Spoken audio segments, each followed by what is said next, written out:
What are the biggest misconceptions marketing leaders have about AI creative production, and how should they rethink their approach to stay competitive? There are two misconceptions that I usually see.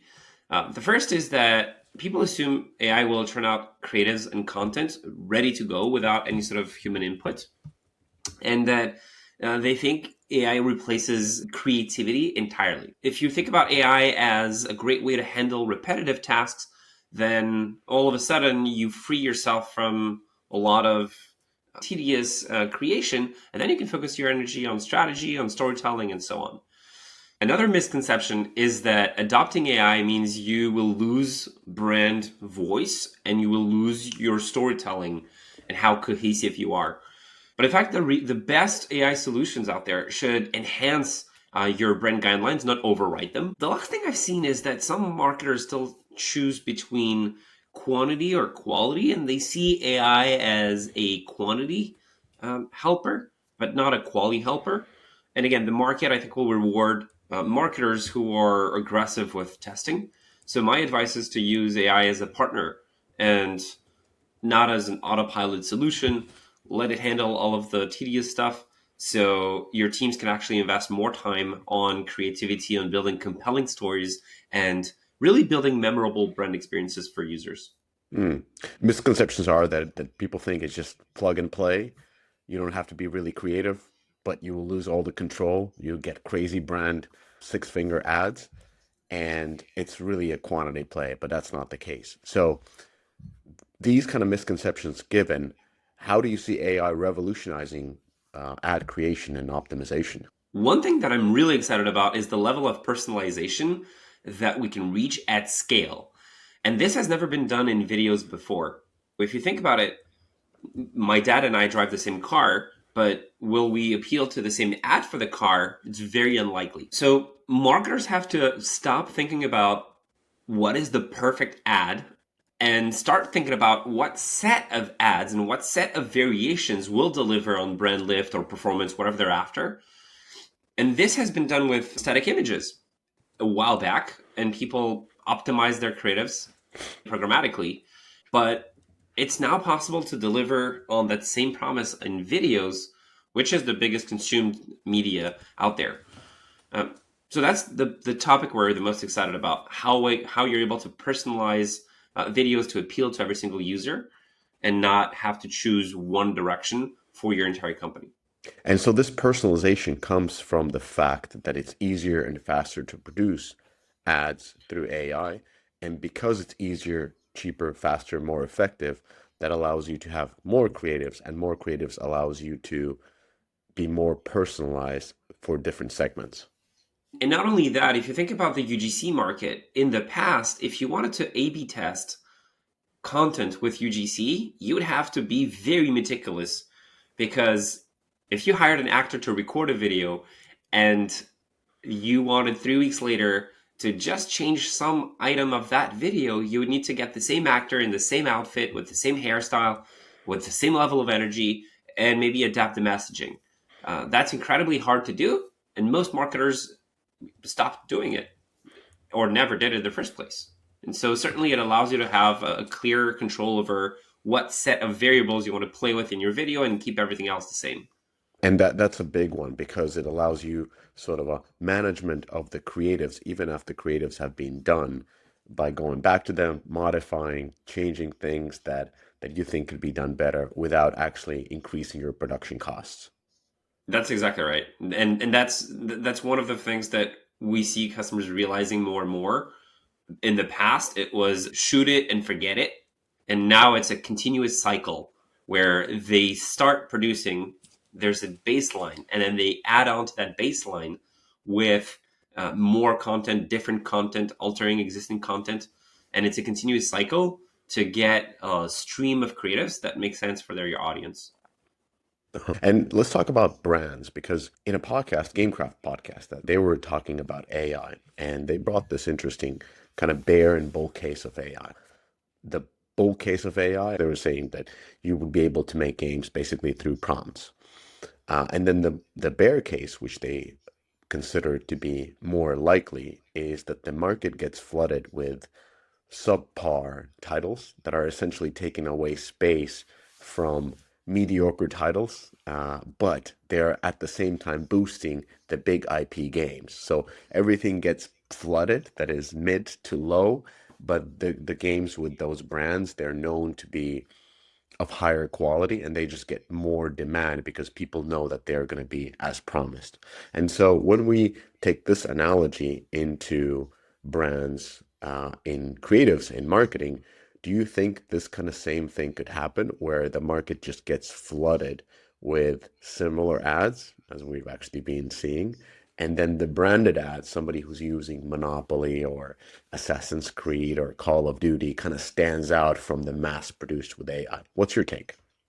I love this question because it actually is something we see even outside of gaming. Even if you think of my LinkedIn posts, I'm not a big time influencer, but I do have an audience. AI helps me to create that content faster, but really the reason why it's seen by my audience is that I've built somewhat of a brand.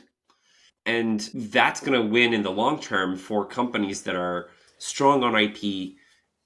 Of course, it doesn't mean that small companies won't be able to compete. It kind of levels the playing field on the creative side. But if you're seeing a Monopoly Go ad, of course you're going to resonate with that ad a lot more if that brings up childhood memories. They have an edge that no amount of creatives will be able to outperform. And so we do think it levels the playing field. But ultimately, even at those companies, there are marketers that resist or either resist change or treat AI like a magic wand rather than a tool. And those teams will be losers of the marketing performance game. And if they're not ready to put in the effort, if not ready to go out of their comfort zone and kind of build that process over time and iterating over their integration with AI or leveraging AI in different ways, we like to think of it as losers wait for AI to solve everything, and winners leverage AI to elevate human creativity and understand that it's a process to get there. Mm. This podcast is brought to you by AppsFlyer. In today's digital world, understanding your app's journey from discovery to download is more than just insightful, it's essential. Enter AppsFlyer, the leader in mobile attribution and marketing analytics that allows you to measure the full potential of your marketing efforts, making every ad dollar work smarter. With AppsFlyer, that's your new reality.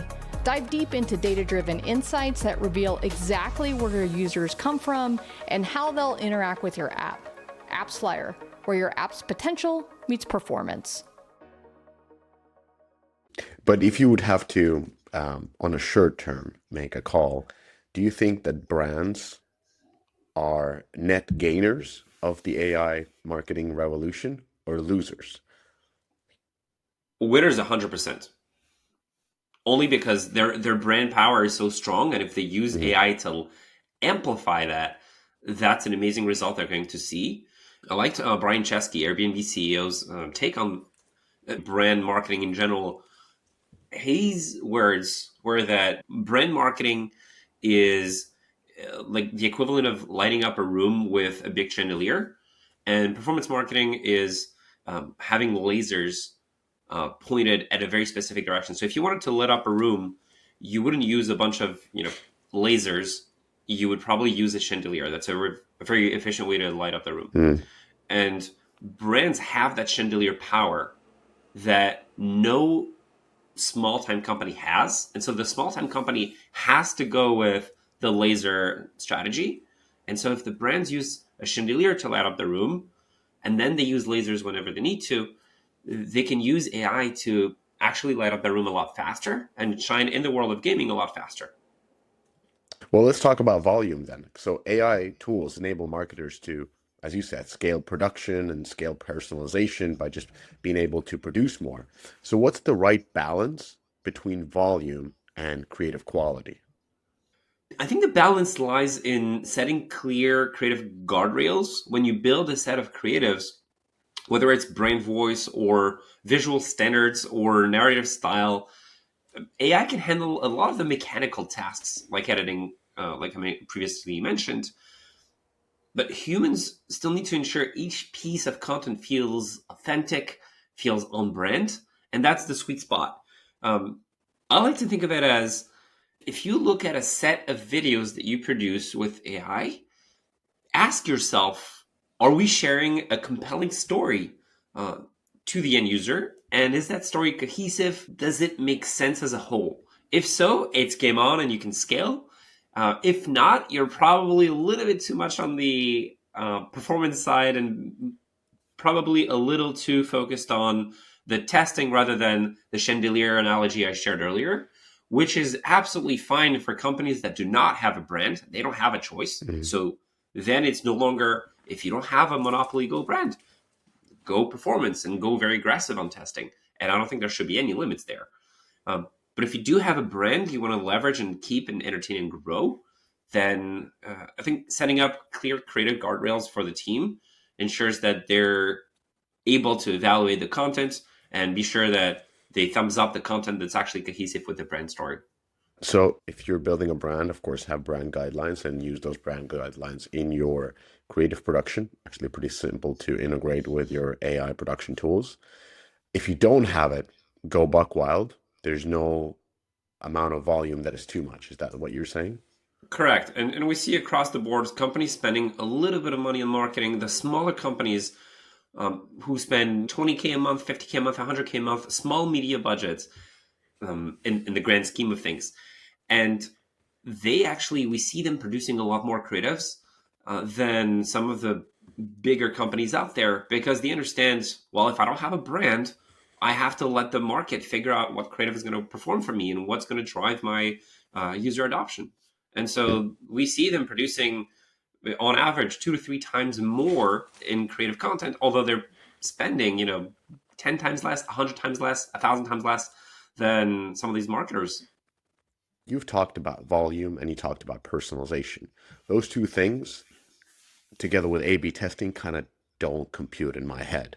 Do you think that in traditional, like we will be moving away from this traditional A/B testing more towards AI-driven dynamic optimization, where you're finding different segments and showing them different creatives rather than finding that hero creative? We absolutely think the A/B testing, where you define a set of 2 variables and you kind of test, blue or red for that button, or messaging on a very simple item, that specifically, I believe many companies already moved away from, the early adopters at the very least. There's actually a lot less value in an A/B testing methodology now versus 5 years ago. There's many different reasons, but essentially, one reason is what we mentioned earlier. There's not one perfect creative for the entire audience. And so when you think about A/B testing, that gives you one path to one specific audience. But really what you want is a stream of creatives that are relevant for a specific audience.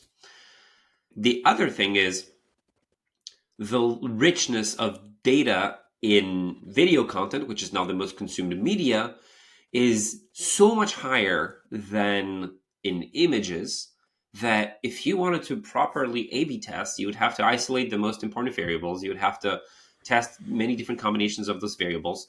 And then you do this for every set of variable you have available. And this is potentially tens of thousands of videos to produce every single month.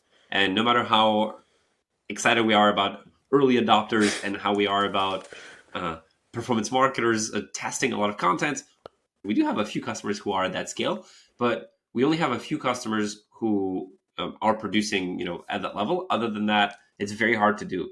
So instead, we think of it as, let's let the creative win for a specific audience, and that creative stream will have a journey that evolves over time through the variables of the video. For a given audience, if one day it's a 20-year-old male on the video that performs, and then over time, maybe they realize that it's not a 20-year-old male, but a 25-year-old female, then they will evolve that set of creatives for a particular audience they want to attract.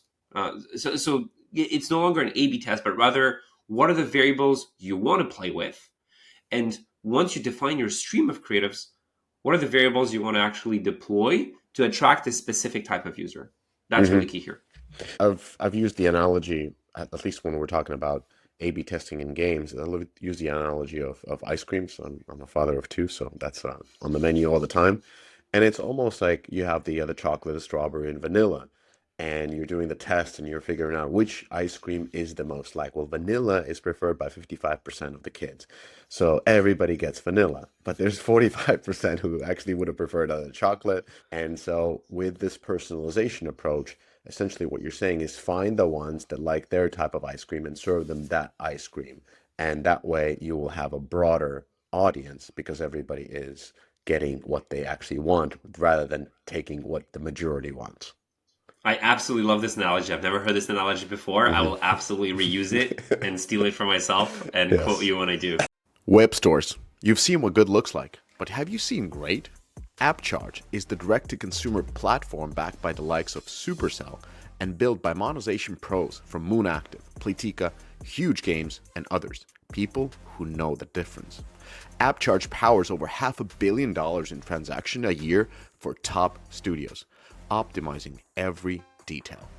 Deeply personalized web store offers custom-made design, industry-leading monetization features, in-game payments, SDK, and more. 70% of top grossing games already have a web store, but the ones scaling fastest, they're doing it with AppCharge. Learn more at appcharge.com.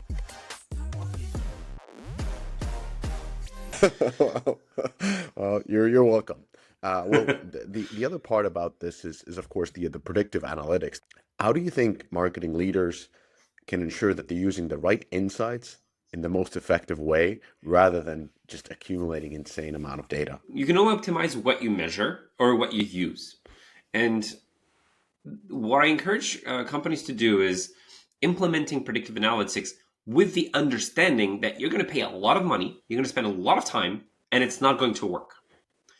And the reason I say it's not going to work is there's really a missing word here. It's in the beginning. And that's okay. It's an iterative cycle. It's not a plug and play solution that kind of works out of the box. Companies implementing predictive analytics and expecting a great result is the equivalent of Picasso drawing their first painting and assuming that's going to be a big masterpiece. Any sort of famous artist has gone through a process of iteration to get to where they are now. And people look at obviously the final result that we all know, but they don't see the struggle and they don't see the iterations, the many different cycles it took to get there. And so for predictive analytics, it's the exact same thing. When you have a ton of data, you're just sitting on it. If your mindset is, let me try to see if I can, help predict the next event or help predict what I should do or how we should paint a certain picture in the video, you have to iterate. You optimize, you improve your models, you give it more data, or you structure the data differently, which usually helps a lot more than just more data. You course correct and you repeat. And marketers that start doing that are on a path to getting there. Some of them are getting very fast to their end result. Some of them need a little bit more time. But I'll tell you one thing. I can guarantee you will never find success with predictive modeling if you never went past the initial failure. So accumulate a lot of data and don't be afraid of it and iterate with the data, and teach your models to handle it. Should you continue always with getting as much data as possible, or can you kind of tone it down and focus on the type of data you need? Well, that's the thing. Once you start that course correction, once you start the iterative process, you know what data matters more and you know how to structure your data. So all of a sudden you go from a garbage of data to a very structured database where you know exactly why you're collecting that data point and you know which items are not useful. And then you can remove that. If I tell any data science team that we're going to remove any data, they're going to go crazy. But at a high level, that's what you would want to do. In reality, you should really keep all the data you have because one day it may be useful and you don't know it yet. But if you want a more pragmatic approach and a kind of faster results, that's one way to go about it. One thing that's important is for execs to actually set a correct timeline. And if you're thinking about short term, if you're thinking about the next quarter or the next month, then no amount of data will help you get there.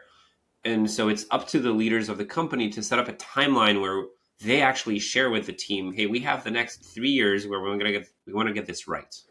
It's all eyes on the exec team to set that expectation correctly, because then that gives the breathing room for the teams to actually implement the correct strategy and to leverage predictive analytics the right way.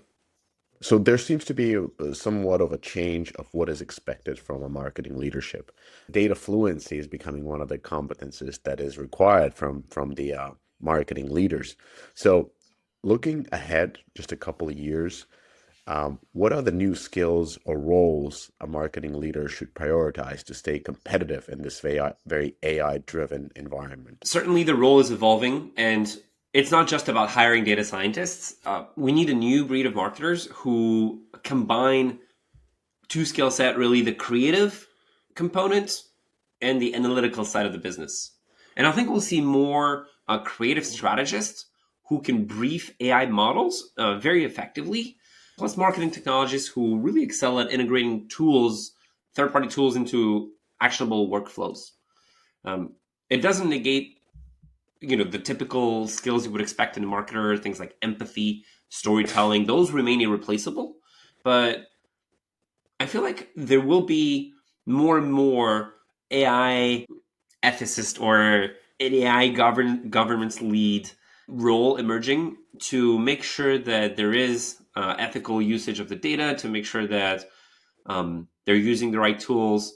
My main takeaway is to keep a foot in both worlds, the creative world and the data world, because ultimately those two are converging very, very fast, and we already see it at companies. Do you have any recommendations of what kind of content should marketing leaders be reading if they want to understand more AI in marketing concept or AI and data? Let me think about this. It's funny because I love reading, and it's hard to read about AI because by the time you write the book, the topic is outdated. So I was going to say there are, like Stanford has great classes. In the end, you're trying to understand the general application of LLMs. And if you understand how the sausage is made, you probably understand how to make different types of sausages. And you don't have to kind of, get proficient in the tools as long as you understand the technology behind the tools. I would actually recommend boot camps where they teach about AI, they teach about tools, and they give you a glimpse of how the technology works. They give you a glimpse of how to actually use the tools. And really, it's about getting a hands-on attitude. So whether it's Stanford classes online or Harvard classes online or boot camps who actually make you go through that, I feel like those are good ways to learn quickly and kind of get a head start. So no Barry's boot camp. Anyway, dad joke. It's not a mutually exclusive. It's not mutually exclusive. Do you see AI as a way to replace human creativity, or does it enhance it? I know you're going to say it's going to enhance it, but tell me how it's going to enhance it. Yeah, it's all about the time you have to do the things you love doing and where you have value. And so certainly I'm a big believer that AI is enhancing human creativity, not replacing it, doing a few things. First, it acts as a really a partner in your thought process. I use it all the time to kind of piggyback ideas and think about breaking down my ideas and why is it a good idea, why is it a bad idea, analyze it. Can you help me tweak it? Those are the things that I'm very excited about on the day-to-day. So one is using AI as a partner. I want to make sure that essentially AI helps me get rid of the tasks that drain me and allows me to spend more time in what we call a genius zone. So where you are in a flow state, you truly understand what you're doing, you see a clear vision for ahead, and you execute on that. And so if you buy yourself time to do that, that's the most important and that's the most valuable asset you can gain back. Jeff Bezos famously said his job is essentially making 6 good decisions per year. And the reason he spent his time the way he did when he was CEO at Amazon was he needs to make sure he has all the context and he has the right level of energy to make those 6 decisions. 6 decisions is all it takes per year for him to consider his job successful. And so we're all a Jeff Bezos in a way. And I want to make sure that AI helps us get there faster by having more context about us, about what we do, about how we do things. So So those are the two ways that we really see AI enhancing human creativity. And I'm 100% convinced that it's a tool that we should use, and it's a partner. Alexei Chemenda, thank you for the insights. I 100% agree. Remove the repetitive tasks, leave more time for Genius Zone, and that will improve your creativity. Thank you for sharing. And before you go, what's going on in your life? How can people reach out to you?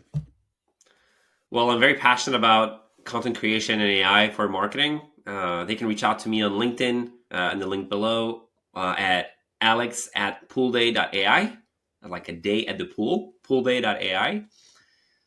We help marketers all over the place, mid-sized and large-sized businesses, essentially enter their genius zone. We help them scaling their video content creation with AI and many other things. So if they want to reach out and see how we can do that for them, alex@poolday.ai. All right. Thank you so much, Alexei. Into the Genius Zone, everybody. Thank you, everybody, for listening. Hope you enjoyed the episode. Links below. You did it. You made it to the end of the episode. As a fan of the show, it would help us out if you'd subscribe and leave us a review on the podcast service of your choice. Those stars and likes, while a small action on your part, mean a lot to us and help to grow the show. More importantly, are you a member of the Deconstructor of Fun Slack group? If you have 5 years or more of games industry experience, go to deconstructoroffun.com/Slack and apply to join. Join the games industry best professional community filled with peers always willing to lend a hand, or subscribe to our newsletter to get all the latest insights from the Deconstructor of Fun content creators. Thanks for listening. You did it. You made it to the end of the episode. As a fan of the show, it would help us out if you'd subscribe and leave us a review on the podcast service of your choice. Those stars and likes, while a small action on your part, mean a lot to us and help to grow the show. More importantly, are you a member of the Deconstructor of Fun Slack group? If you have 5 years or more of games industry experience, go to deconstructoroffun.com/Slack and apply to join. Join the games industry best professional community filled with peers always willing to lend a hand, or subscribe to our newsletter to get all the latest insights from the Deconstructor of Fun content creators. Thanks for listening.